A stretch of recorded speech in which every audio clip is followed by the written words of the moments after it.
it over, pull the stitch up.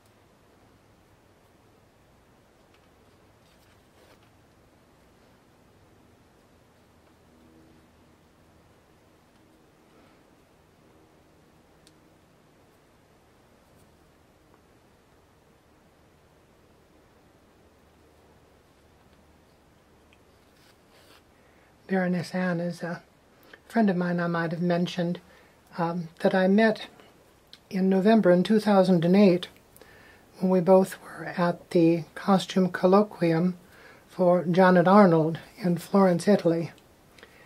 She's a wonderful lady. She's the,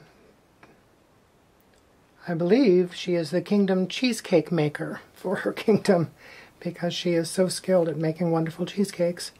And I would love to have the opportunity one of these days to sample one of her lovely cheesecakes if I ever get back to her neck of the woods. I hope to have that opportunity.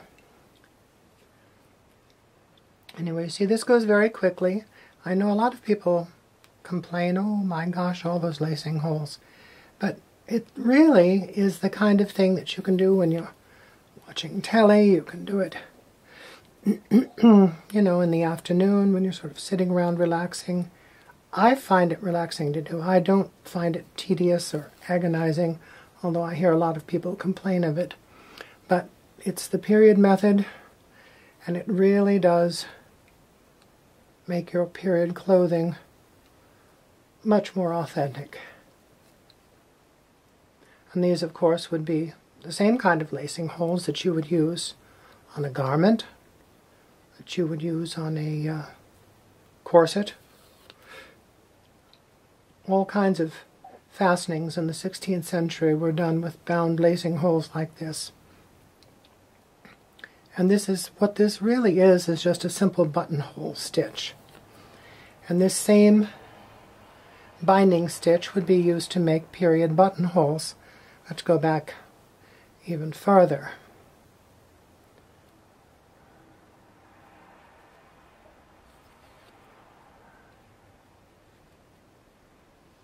See, and I'm trying to keep it as neat and as centered as possible. Sometimes they get a little lopsided. It's not the end of the world. The most important thing, as far as I'm concerned, is their functionality. And in extant period pieces of clothing, you see them all the time in varying degrees of workmanship. Sometimes they're very sloppy. Sometimes they're very, very tidy indeed. I suppose it just depends on who your tailor was. I'm currently reading about some of the tailors and foreign tailors that lived in London during the reign of Queen Elizabeth I. And they were from all over the world, from Italy and France and so on and so forth. Also would like to mention that although I'm doing this with the binding like this, you get this nice little edge around the outside. I have also seen period examples where it's done the opposite direction, so you have the binding around the inside of the center of the hole. This is more common. This is the more common method. But if you make them the other way, and when I first started doing them, I did do them that way. I did them with the binding on the inside of the hole. That works too. It's also period. But I think this, in the final analysis, probably looks better. We're coming right round to the last little stitch here. Okay, and I'm going to take and nip off that little tail. Hello, baby. Nip off that little tail just like that. And I think we'll do one more stitch to cover it.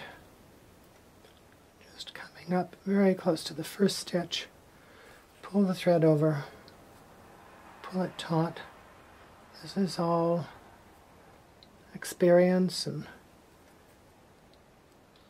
yes, and golly, I see I've got a little tiny gap there and I want to fill that in, so I'll do one more stitch. And there we are. Okay, so then coming from the outside, I go back to where the first stitch was, you see, and I go down through right beside the outside of that lacing hole. Pull the thread down so that your needle is on the back side. Then, turning the work over, take the thread and just run it under some of these stitches back here, like that, and that will secure your tail, and you don't need to do anything else. Excuse me for bumping. Nip that off. And there you are. A period-bound lacing hole. You can take your awl and tidy it up a little bit if you want. Spread it out. Sometimes your laces are heavier than at others. I like to stretch it a little bit. This is going to be for the cord to tie the cuffs together, so I want it to be fairly good sized. And let's just go back to our reference material again. Okay, and here we are. Can you see that? There's our historical example, and here's our modern recreation. Okay? Can you see? And that, my dear Anne, is how you make a lacing hole. I hope you've enjoyed this video. I will try to do more for some of you in the future. I'm told there are several other topics people would like to know about, so stay tuned for other videos in future. And again, this is Dame Eleanor wishing everyone good day and God bless you.